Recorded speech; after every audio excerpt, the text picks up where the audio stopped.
In over 70 years of modern gospel music history, there have been women who cried out on the pulpit but remained silent about their own love. They disappeared between tours without a word of explanation, changed songs at the last minute, lived their entire lives without husbands, but quietly stayed with one woman under the guise of assistant, co-performer, or close sister. Have you ever wondered why so many spiritual mothers of the gospel community lived their entire lives without husbands or children, yet silently shared a home with another woman? Behind those hymns are painful secrets. Behind the cry of Amen are lives that were forced to hide their true love as if it were a sin. Now, as all the curtains start to fall, it's time to name them. The 19 gospel legends you didn't know had loved women. 19. Rosetta Tharpe, When an Angel Sang for a Woman. No one ever thought the first woman to bring electric guitar into the church would have been excluded from it. And even fewer believed that Rosetta Tharpe, who paved the way for Elvis Presley and Johnny Cash, was once threatened with being banned from performing for hugging a woman backstage. The incident occurred on a winter night in 1948 at the Regal Theater in Chicago.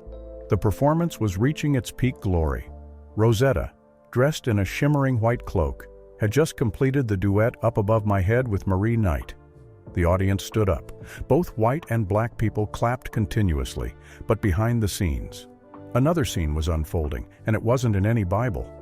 A backstage staff member recalled, "I had just returned to grab a towel when I saw Miss Tharpe sitting very close to Marie Knight. Her hand was on Marie's neck as if soothing her. Then they hugged. It wasn't the God bless you kind of hug. It was a very feminine, very intimate hug." The next morning, a female tour manager asked to quit.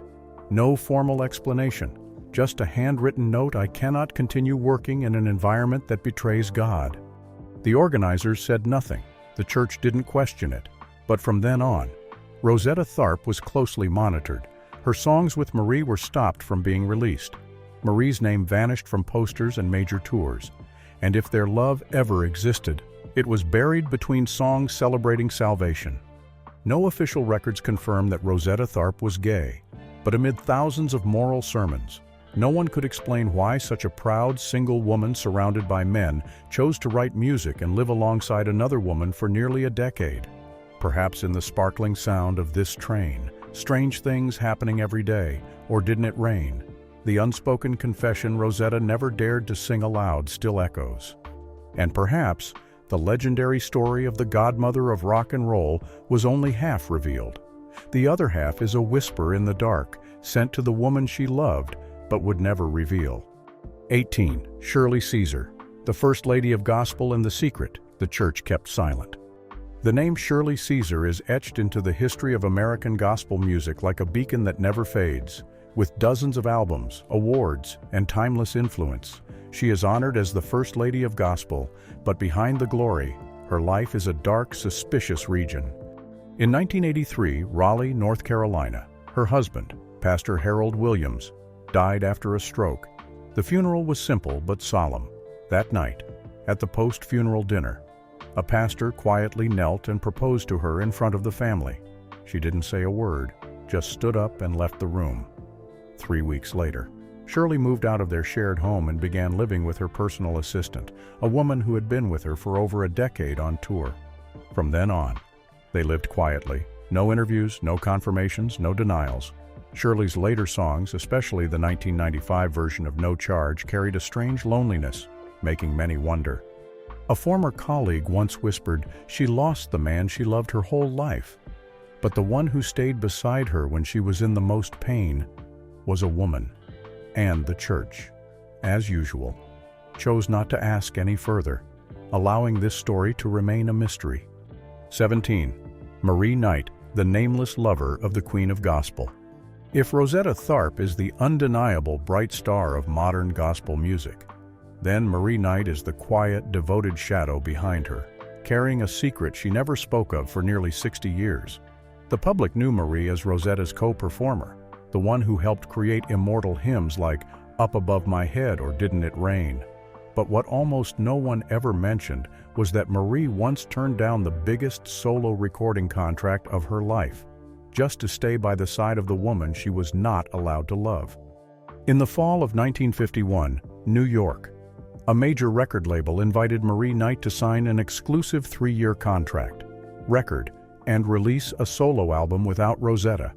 It was an opportunity to escape the growing shadow, but on that fateful afternoon, Marie walked into the meeting room, sat down, smiled and thanked them, then quietly folded up the contract. She stood up and simply said, "I cannot do this with her." No one asked who she was. No one dared. This story was quietly hidden from the media, but within the music management community at the time, they saw Marie as foolish. The record company immediately cut all support and stopped her name from appearing solo in any tours.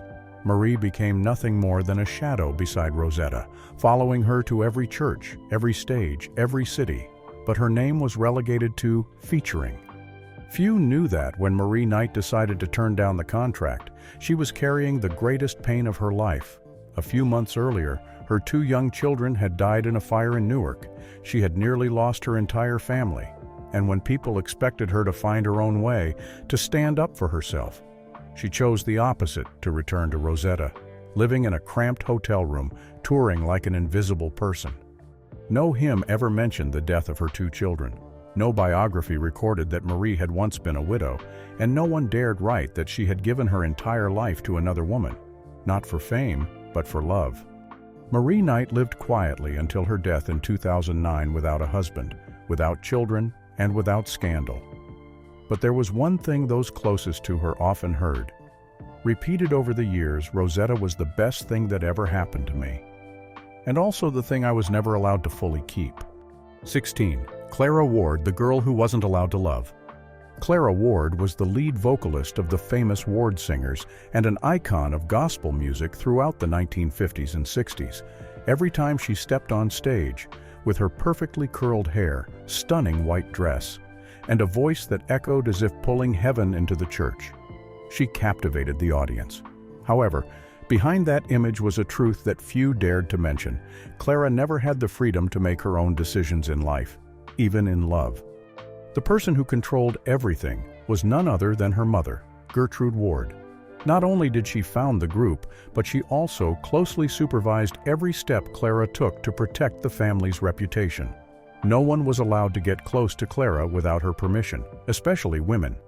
On August 12, 1962, after a performance at a large church in Detroit, Clara disappeared from the backstage waiting room. The group members searched the hotel. Near midnight, a housekeeper reported seeing her turn into the 7th floor, where the only room booked was by a female saxophonist who had just joined the troupe. Her mother became furious, went upstairs, and knocked on the door continuously. When the door opened, she found Clara sitting on the floor, wrapped in a thin blanket, resting her head on the shoulder of the other musician. Both women were startled when they turned around. A plate of peach cobbler sat unfinished on the table, and a saxophone was placed next to an armchair as if they had just been singing or whispering something only they understood. No words were exchanged. But the next morning, Clara was forced to leave the tour in silence due to health reasons, and the other artist was immediately removed from the performance schedule. The incident was never made public. Clara continued to sing, obediently living under her mother's watchful eye, smiling when needed, bowing her head when required. But those who knew about the Detroit event always looked at her differently. They would never forget that night when Clara was finally able to be herself, even if only for a few hours. 15. Bishop Yvette Flunder, the shocking statement that shook the church in 1991. In an era when black women had to struggle to be heard in church, stepping up to the pulpit to declare oneself as gay, living with a woman, was not only a shock but also an act of self-sabotage to one's career. Bishop Yvette Flunder, born in 1955, grew up in the suffocating embrace of traditional faith. She had been singing gospel since her teenage years, taught by the aunties in the church, and was gradually molded into a devout role model. However, as she grew older, she began to feel there was something in her that couldn't fit into the mold. She loved God, but she also loved Shirley Miller, a quiet, thoughtful woman who always stood behind Yvette whenever she preached. That love was never named in the hymns, but it was real, growing between hastily flipped Bible pages and evasive glances in the church hallways. Then one March morning in 1991 at the City of Refuge Church in Oakland, Yvette stepped onto the pulpit. No one knew that the sermon that day would close one chapter and open another full of controversy. She lifted her head, looked straight into the community she had served for so many years, and said, "I am a woman who loves women. I live with Shirley Miller, and we don't hide that from God." The church seemed to freeze. A few people gasped, some left, and whispers spread like waves through the sanctuary. The next day, 3 traditional churches cut ties with Yvette. Her speaking engagements were canceled, and threatening letters were shoved under her door. But from that moment on, she no longer had to bow her head to ask for permission to love, to speak the truth about her life, in pain. She chose to stand in the darkness of rejection. She lit a spark for thousands of LGBTQ+ people of color, those who thought God would never love them. 14. Dolores P. Berry, the first love banished during Holy Week. On Easter Sunday 1993 at a large church in Atlanta, a woman in a red robe walked through the aisles holding hands with another woman in silence. Both women bowed their heads as the church band played the ringing bells of grace. The woman was Dolores P. Berry, a pastor, musician, and one of the few pioneers who dared to sing about God while keeping her gay identity intact.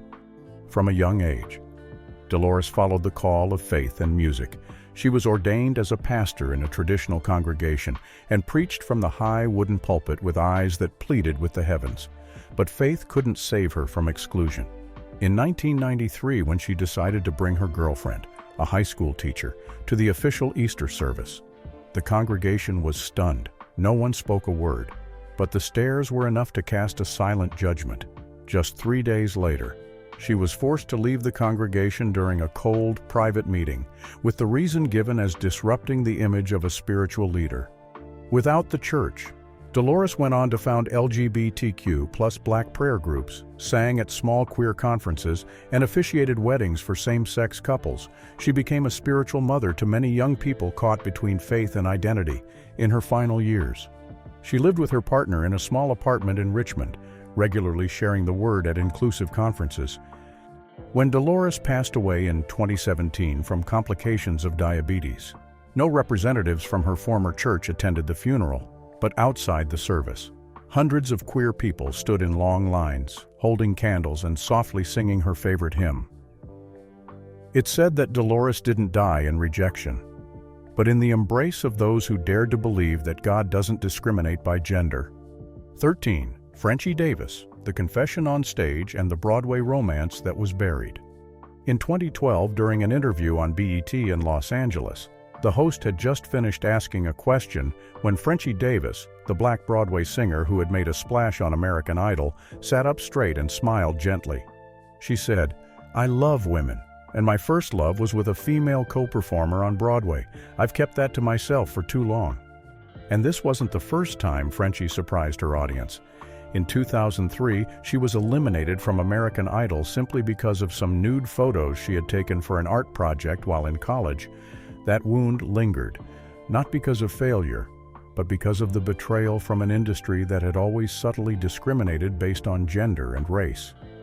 Frenchie kept singing, performing, and shining on stage with her powerful voice. But backstage, she struggled with her identity, torn by the torment of not being able to publicly express her love. That co-performer, a Caribbean-born singer, had performed alongside her in Rent in Chicago in 2008. They shared an apartment, both secretly afraid of being discovered. One night, after a kissing scene on stage, they held hands longer than usual backstage, and it was the director's gaze, catching that moment, that forced Frenchie to move out within a week. That love ended in silence, but it never disappeared from her heart. Coming out in 2012 was a liberation for Frenchie. From that moment on, she didn't just sing with her voice, but with her truth. She became a symbol of LGBTQ+ resistance, especially in the Black community. 12. Tremaine Hawkins, Love Buried in the Studio. Can you imagine a voice walking into a recording studio not to release a song, but to sing one last time for the love of her life, San Francisco, a cold April day in 1984, as everyone was preparing for a new recording? Tremaine Hawkins arrived unannounced. She brought with her a crumpled piece of paper, on which was a song written only for a woman named Elle. They had lived together for 6 years, not just as friends but as lovers. They shared breakfast, went up and down the stage together, and embraced after each performance, in every moment between the lights and the curtains. Their love was always there, even if not publicly acknowledged. When the piano played, Tremaine gently closed her eyes and sang the first line. By the time she reached the chorus, she couldn't hold back anymore. Tears fell in broken drops. The studio was silent. The camera didn't roll, only the sound of sobs echoed through the microphone. The technician considered stopping the session, but she gently shook her head. Tremaine's love wasn't for the show, nor for the record. It was the story of two people who had promised to be together for life. But when that person passed away from illness, Tremaine was left with an overwhelming pain buried in every note. No one ever listened to the recording again. It became a secret between Tremaine and the memory of Elle. People didn't speak of them as a couple on stage, but those close to them whispered that they were the golden couple of gospel, loving each other with their whole souls before the lights ever went out. The recording ended not with music, but with the sound of loss in the dark. 11. Twinkie Clark's secret affection in a hotel. Twinkie Clark was the composer, pianist, and soul of the Clark sisters. But there was one night that changed everything in September 1990 at the Chicago Festival. After a performance that made the audience stand and clap loudly, Twinkie quickly went backstage, pulling a new female friend into her private dressing room, away from the cameras and the stage lights. Inside, it was just her and the young female singer with light curly hair. They had spent many nights apart, sharing tears and loving glances backstage. Twinkie handed the young woman a handwritten song. The ink smeared from tears. There were no explanations, no media presence. Just a note that read, "Written for the one who kept my shoulders warm through the winter." Only they understood the unspoken message. Their relationship was made of countless nights without lights, in a Detroit hotel room, sitting close together, listening to Tremaine sing. It was the long embraces that lasted longer than needed after the lights went out. The next morning, the tour was cut short. Twinkie gave the reason for her absence as needing time to write music, but no one believed it. She spent nearly a year in seclusion with her girlfriend, away from the spotlight, focusing on writing songs only for them. From then on, she no longer released new songs for the public, only composing for that girl and keeping them hidden until no one would find them. The public only knew Twinkie as a talented artist, but few realized she once had a love so deeply hidden it could make her abandon a brilliant career to keep it out of the spotlight. And that's a shocking secret not meant for the stage, but only for the heart of the person involved. 10. Karen Clark Sheard, The Words Never Sent. Have you ever wondered what the first thing someone thinks of after they've just escaped death for Karen Clark Sheard? The answer wasn't music, nor the stage lights. It was the name of a girl she never got to say goodbye to. In 1998, during a routine abdominal surgery in Detroit, Karen unexpectedly went into septic shock. Her heart stopped. The doctors declared that she only had a 2% chance of surviving when she woke up from the coma, still in the recovery room. She asked for paper and pen. The nurses thought she wanted to write a song, but no, it was a journal. She wrote to T, her close friend from her teenage years, the one who had held her when she broke down after being forced off a youth tour in 1976 for not being in line with morality. Karen scribbled in shaky handwriting that their relationship had long passed the boundary of friendship, but they never dared name it. "If you were still alive, I'd call it love," she wrote, then scratched it out, then wrote it again. No one but the nurse read those lines. Her family had no idea. But later, one of the nurses recalled that Karen cried when writing the final line, "You'll never read this, but you're the first person I thought of when I thought I wouldn't be here anymore." When Karen returned to the stage a few months later, she still sang with the same powerful voice, but her eyes weren't the same. The audience saw faith, saw resilience, but no one knew that behind her miraculous comeback was a late confession of love, for a girl who had been gone for a long time. 9. Mattie Moss Clark, The Secret Behind the Powerful Hand. Every time Mattie Moss Clark led a choir, she didn't need to raise her entire arm. She only needed a look and a small gesture, and 100 voices would rise together like waves. She was a symbol not just of traditional gospel, but of discipline and cold authority. But behind that unshakable exterior, there was a rumor that had been circulating since 1969. At a music conference in Memphis that summer, she was spotted coming out of a hotel room at midnight, hair messy, wearing someone else's coat. The person with her was a young personal assistant, almost 20 years her junior, recently hired from Chicago. They had lunch together privately, sat next to each other all day in the conference room. No one dared ask, but all eyes were on them. The next week, the assistant mysteriously disappeared from the office. Word was she had been quickly transferred to a smaller church in another state with no clear explanation. From then on, no one dared to get close to Maddie in a personal way. She never remarried after her divorce and lived alone in a large house, only her music and old recordings as company. Only once, in a diary she left behind. Was there a lonely handwritten line? Sometimes. Teaching others to sing is easier than giving myself someone to love. No one could confirm anything, but if a forbidden love ever existed in the gospel church, the story of Maddie and that assistant is the secret that the traditional black music community has whispered about for half a century. 8.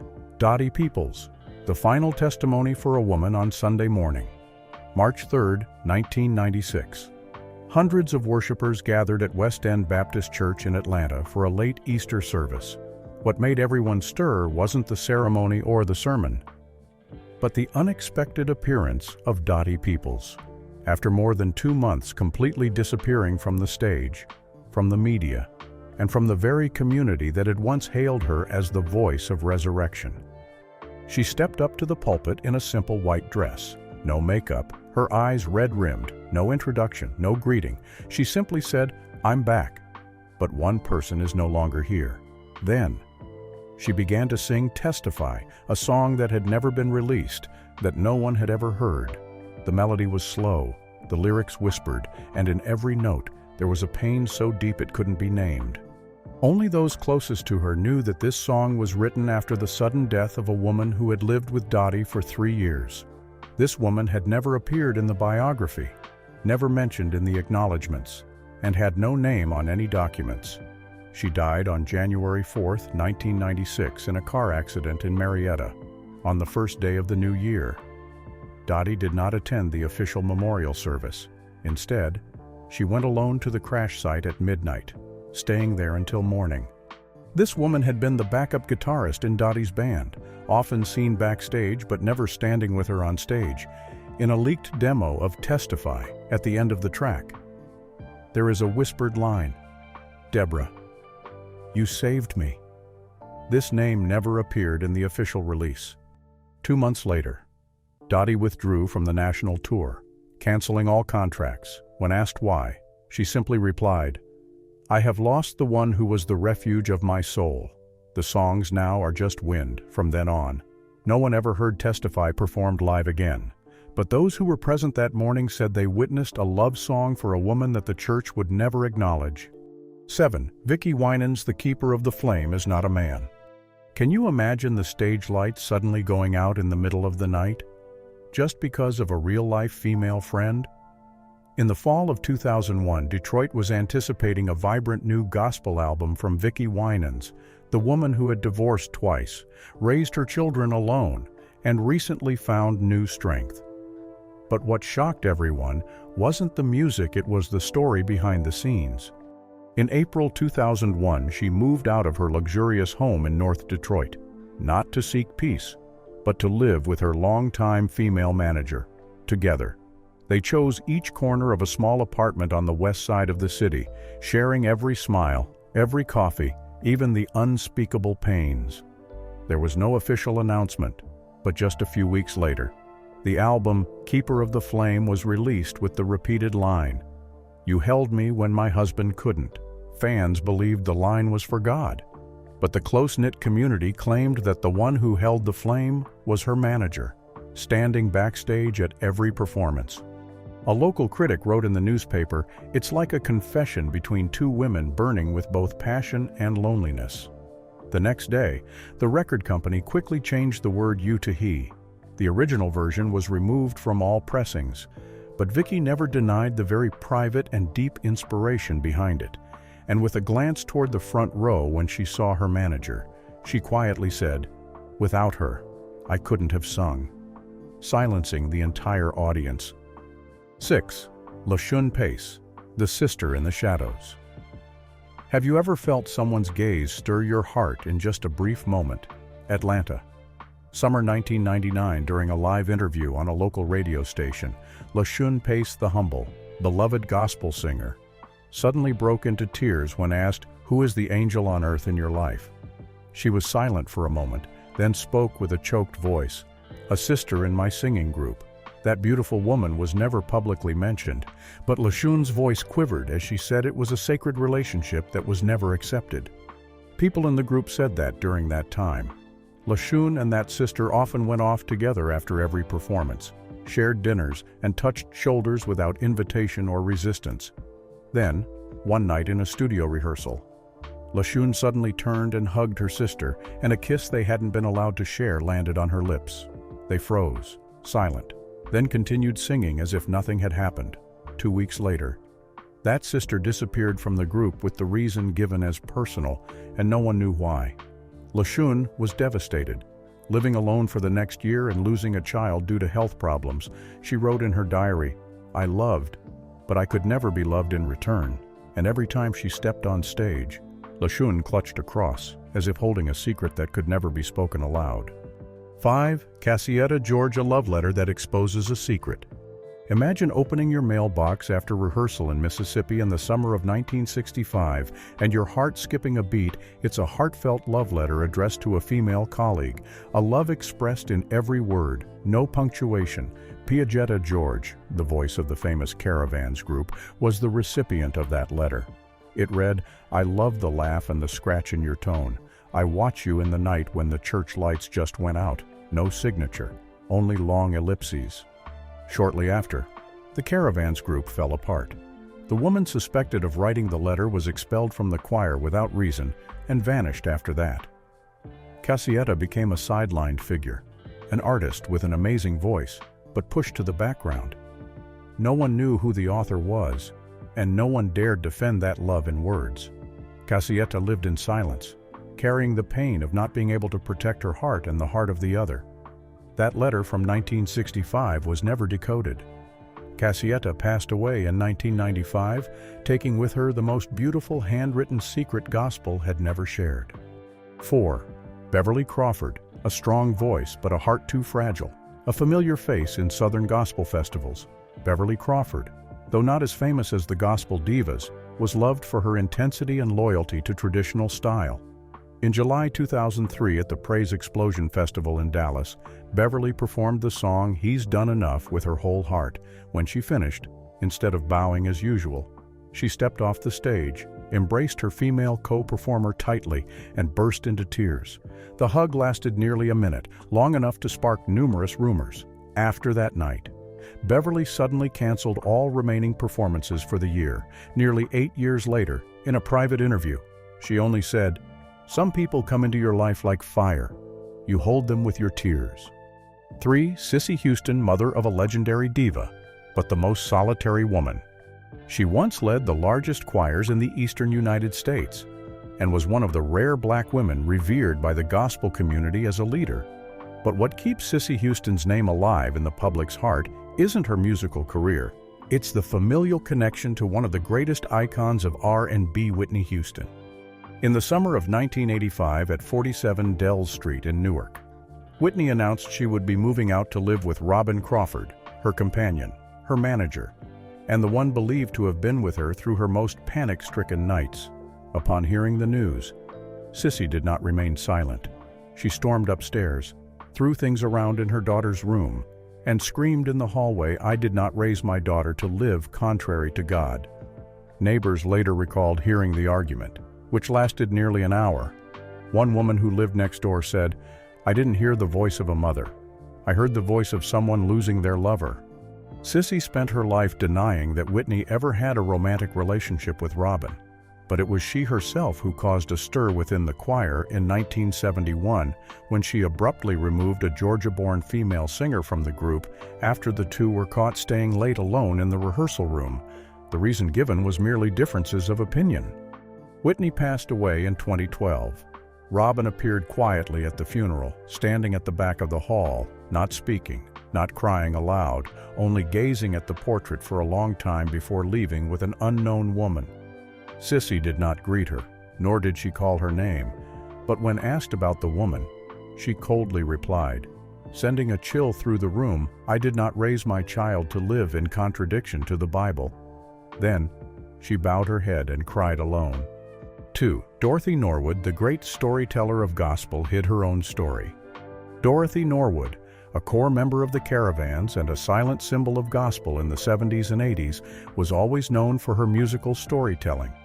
In April 1982, while recording the song "Come On in This House" in a studio in New Orleans, she suddenly stopped, took off her headphones and sat quietly for a long time.